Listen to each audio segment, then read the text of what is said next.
गौतम अडानी ने महाकुंभ में बनवाया महाप्रसाद।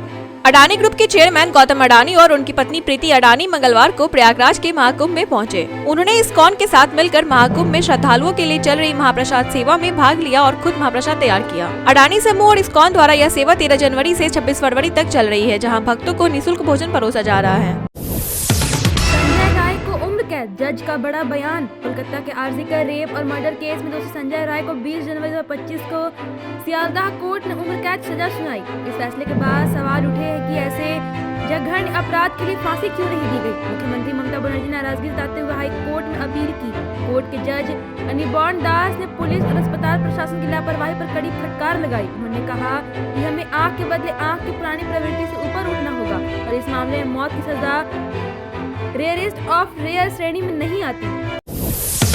उमर अब्दुल्ला कैबिनेट की पहली बैठक में अहम फैसले। मुख्यमंत्री उमर अब्दुल्ला की सोमवार को हुई कैबिनेट बैठक में कई महत्वपूर्ण प्रस्तावों को मंजूरी दी गई। इनमें जम्मू कश्मीर आबकारी नीति 2025, कर्मचारियों और पेंशन भोगियों के महंगाई भत्ते में संशोधन और जम्मू कश्मीर वस्तु एवं सेवा कर अधिनियम 2017 में संशोधन शामिल है। इसके अलावा सरकारी पदों के लिए मौखिक परीक्षा साक्षात्कार प्रक्रिया समाप्त करने और विधानसभा के बजट सत्र को मार्च के पहले सप्ताह में बुलाने का प्रस्ताव पारित किया गया। इन प्रस्तावों को अंतिम मंजूरी के लिए उपराज्यपाल मनोज सिन्हा को भेजा जाएगा। बीजेपी सांसद ने शख्स को मारा थप्पड़, कार्यकर्ताओं ने भी की पिटाई। तेलंगाना के मेड्चल जिले के पोचारम में बीजेपी सांसद इटेला राजेंद्र ने एक शख्स को थप्पड़ जड़ दिया। इसके बाद वहां मौजूद बीजेपी कार्यकर्ताओं ने भी इस शख्स की पिटाई की। इस घटना का वीडियो भी सामने आया है, जिसमें सांसद एक शख्स को थप्पड़ मारते हुए दिखाई दे रहे हैं। बताया जा रहा है कि सांसद ने उस व्यक्ति को थप्पड़ मारा जो लोगों की जमीन कब्जा कर दलाली कर रहा था। स्थानीय लोगों ने अपनी शिकायत सांसद से की थी। सुप्रिया सूले ने बीड़ में कानून व्यवस्था पर जताई चिंता, माफिया के सफाई की अपील। एनसीपी की नेता सुप्रिया सूले ने महाराष्ट्र के बीड़ जिले की स्थिति पर चिंता जताई है, जहां पिछले महीने सरपंच संतोष देशमुख की हत्या की गई थी। उन्होंने राज्य सरकार से आग्रह किया कि वह जिले में माफिया और अपराधियों के खिलाफ सख्त कदम उठाए। सूले ने कहा कि राज्य और देश गंभीर समस्याओं का सामना कर रहे हैं, जैसे महंगाई, बेरोजगारी, भ्रष्टाचार, किसानों के प्रति अन्याय और बढ़ती हिंसा। बंगाल सरकार ने संजय रॉय की सजा बढ़ाने के लिए हाईकोर्ट में दायर की अपील।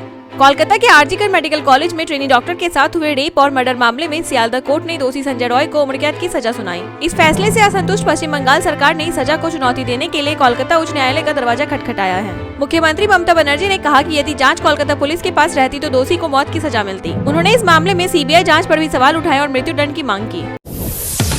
देवेंद्र फडणवीस का आदेश, 31 मई तक महाराष्ट्र के सभी किलों को अतिक्रमण मुक्त किया जाएगा। महाराष्ट्र के मुख्यमंत्री देवेंद्र फडणवीस ने राज्य के किलों पर अतिक्रमण हटाने का आदेश दिया है। अधिकारियों के मुताबिक सीएम फडणवीस ने 31 मई तक राज्य भर के किलों से अवैध अतिक्रमण हटाने का लक्ष्य तय किया है। सभी जिलाधिकारियों को 31 जनवरी तक किलों पर अतिक्रमण की सूची तैयार करने का निर्देश दिया गया है। यह कदम कोल्हापुर जिले के विशालगढ़ किले पर अतिक्रमण के बाद उठाया गया है। सही समय पर सही नेता मिला, पीएम मोदी की तारीफ करते हुए चंद्रबाबू नायडू का बयान। आंध्र प्रदेश के मुख्यमंत्री एन चंद्रबाबू नायडू ने प्रधानमंत्री नरेंद्र मोदी की तारीफ करते हुए कहा कि भारत को सही समय पर सही नेता मिला है, जो देश को विभिन्न आर्थिक और सामाजिक मानदंडों पर शीर्ष पर ले जाने की क्षमता रखते हैं। नायडू यह बयान 2047 तक स्वर्ण आंध्र पर एक आर्थिक कार्यबल की शुरुआत के मौके पर दे रहे थे। उन्होंने यह कहा कि आंध्र प्रदेश में विकास की अपार संभावनाएं हैं और राज्य सही दिशा में आगे बढ़ रहा है। चंद्रशेखर आजाद की पार्टी का कांग्रेस में विलय पर नगीना सांसद का बयान।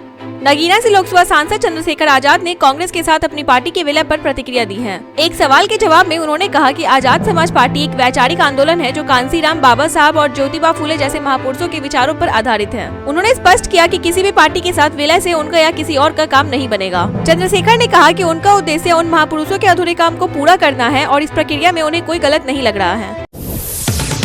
मैंने खुद 70 घंटे काम किया, लेकिन किसी को जबरन ऐसा करने के लिए नहीं कह सकते। नारायण मूर्ति।